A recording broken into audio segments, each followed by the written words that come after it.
Hi friends, welcome back to Joe Educare. In this video, I have explained the derivation on 2 wattmeter method. So let's get into the video. We are going to prove something in this topic. So usually you know that to measure power, we are going to use wattmeter. So wattmeter is the instrument which is used to measure power.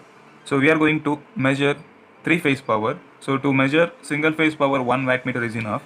So to measure 3-phase power, we need 3 wattmeters.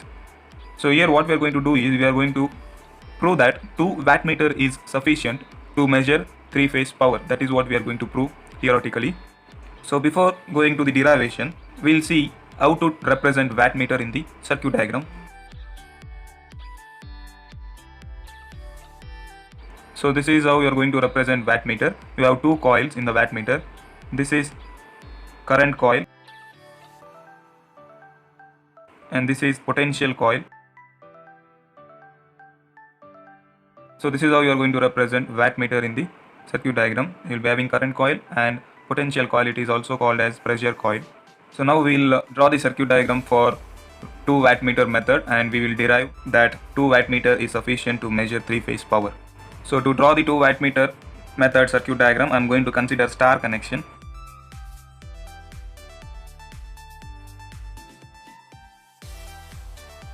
So you know that star connection is formed when one end of the 3 coils are connected to a common point which is taken as neutral. All the other end of the coils are left free. Then it is called as star connection. Now I will just extend this line in order to give the supply.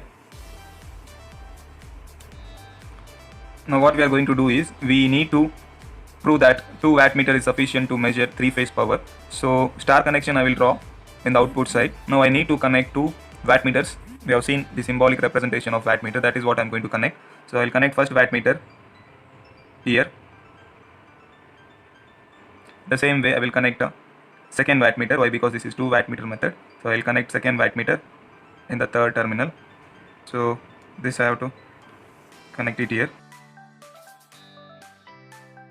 So the V terminal I will connect to the second terminal of your star connection. Then I will extend this. So we have 3 terminals, that is R, Y, B, which is the supply given to the star connection. I will just mention the first wattmeter as W1, second wattmeter I will take it as W2. So now you know you have 2 coils. This is current coil and potential coil. The same way this is potential coil and current coil. After representing the wattmeter, I will represent the voltages and current in the circuit diagram. So voltage drop across R and Y is taken as ERY. Voltage drop across Y and B is taken as EYB. And voltage drop across B and R is taken as E suffix BR. Next, phase voltage is remaining. So you know these terminals are R, Y, B. So when the voltage drop is taken across R and N, you have to write E suffix Rn. So voltage drop across Y and N is taken as EYN. In the same way, voltage drop across B and N is taken as E suffix BN. Now current is remaining. I will represent the current. So this will be IR. The current through Y is IY and current through B is I suffix B. So here the current IRN, current flowing through R and N.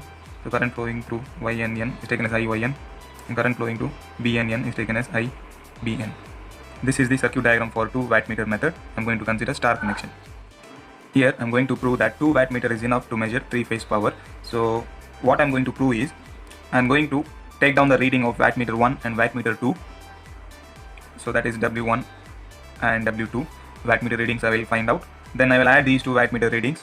When I add these 2 wattmeter readings, I should get 3-phase power.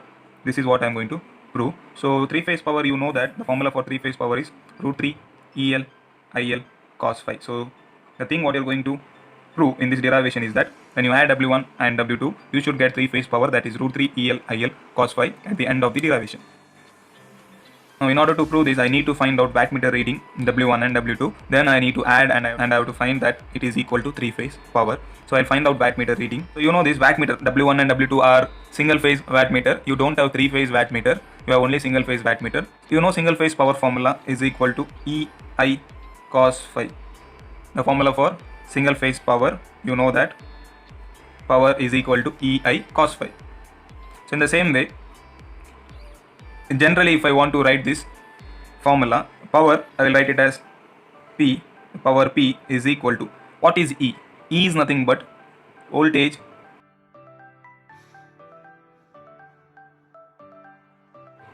across potential coil, then into I is nothing but current through current coil, cos phi is nothing but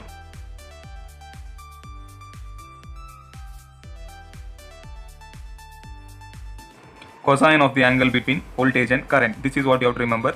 Power is nothing but, according to the formula I have written, E is nothing but voltage across the potential coil of your wattmeter. I is nothing but current through the current coil of your wattmeter. Cos phi is nothing but cosine of the angle between voltage and current. So your wattmeter readings, what you will get is nothing but, according to this calculation, you will get the answer in the wattmeter reading. Now this is not practical, we are going to prove it theoretical. So we are going to find out the equation for W1 and W2 according to this formula, and we are going to substitute and we are going to prove that it is equal to 3-phase power. This is about our derivation. So first I will find out the equation for first wattmeter. So first wattmeter is taken as W1. So we know that according to the formula which you have written, power is nothing but voltage across potential coil. Now I am going to find out the power of first wattmeter. So what is the voltage across potential coil of that first wattmeter? I am going to find out. So this is our first wattmeter. This is the potential coil. So I will find out what is the voltage across this potential coil. So potential coil starts from here and it ends here. So what is the voltage drop across potential coil? That is nothing but ERY into, according to the formula, current through the current coil. So I am going to find out the wattmeter reading of first wattmeter. So what is the current through the first wattmeter W1? I am going to find out. So you can see first wattmeter current coil is this. So what is the current flowing through this current coil? That is IR into cosine of the angle between voltage and current. Which voltage and current? The voltage and current which you have written. So that is nothing but cosine of the angle between this voltage and current. This will be the formula for W1. So take it as equation number 1. The same way we will find out W2 by using the same formula for power. Voltage across potential coil, we are going to find out for second wattmeter, that is W2. What is the voltage drop across potential coil? So potential coil of W2 is this. So it will start from here till here. So what is the voltage drop across these two? That is EYB. So that is what I am going to write here, EYB into current through current coil. So current coil of your second wattmeter is nothing but this. That's what you have written. See, that is current coil which will represent current coil. So current through the current coil is nothing but I suffix B. So write I suffix B into cosine of the angle between the voltage and current. So cos of angle between same voltage what you have written for W2 into the current. So this will be the equation for W2. Take it as equation number 2. Now I need to prove this. When I add W1 and W2, I need to prove that it is equal to root 3 times EL IL cos phi, that is 3-phase power. So to prove that, I need to find out the angle between this voltage and current, and in the same way here also I need to find out the angle between EYB and IB. So to find angle, I am going to draw vector diagram. So to draw the vector diagram for star connection, we know that we have already drawn the vector diagram for star connection in the previous topic. So you have to consider a point, and according to the direction of the voltage drop of these three voltage drop, we are going to draw it. So we'll draw the vector diagram. So consider a point. So according to the direction of ERN, EYN and EBN in the circuit diagram, you can just refer. So according to that, I will draw the vector diagram. So this will be ERN.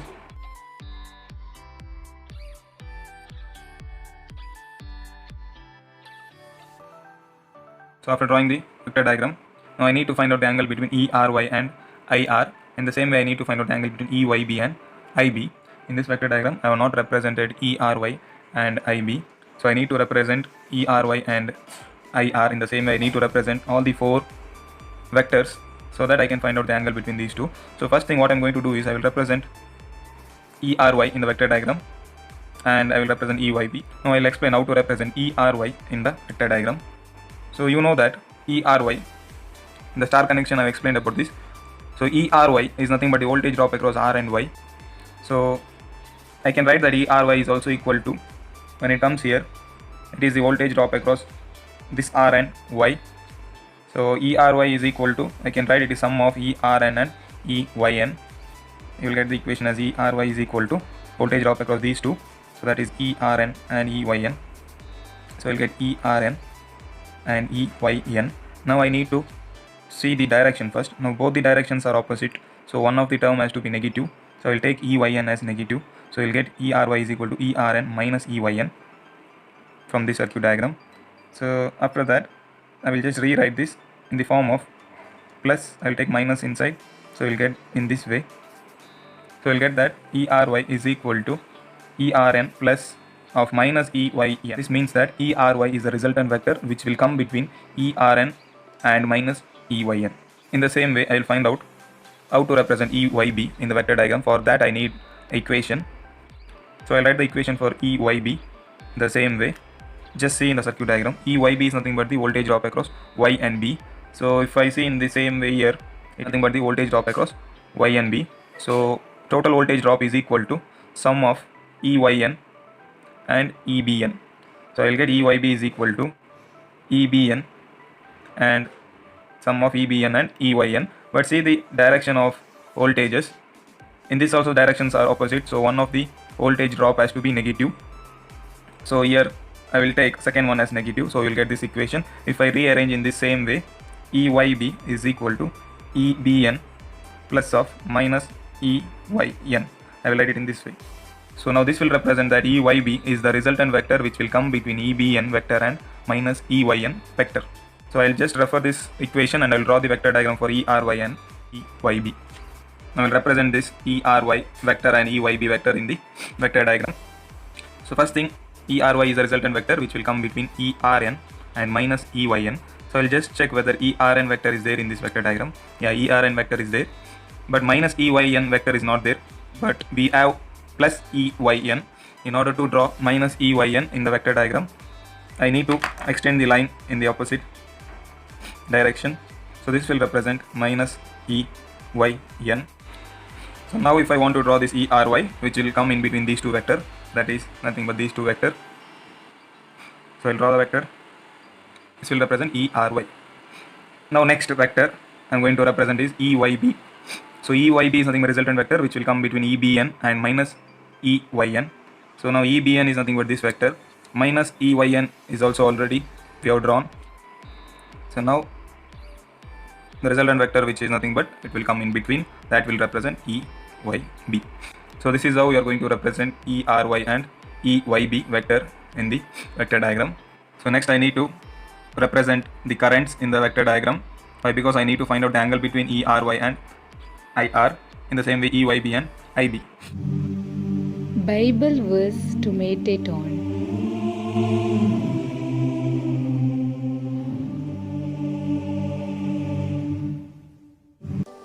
Check out other videos in my channel regarding Basic Electrical and Diploma Mathematics 1. Please support this channel by subscribing to Joe Educare and click on the bell button to get the notification regarding new videos. Thank you. God bless you all. Bye.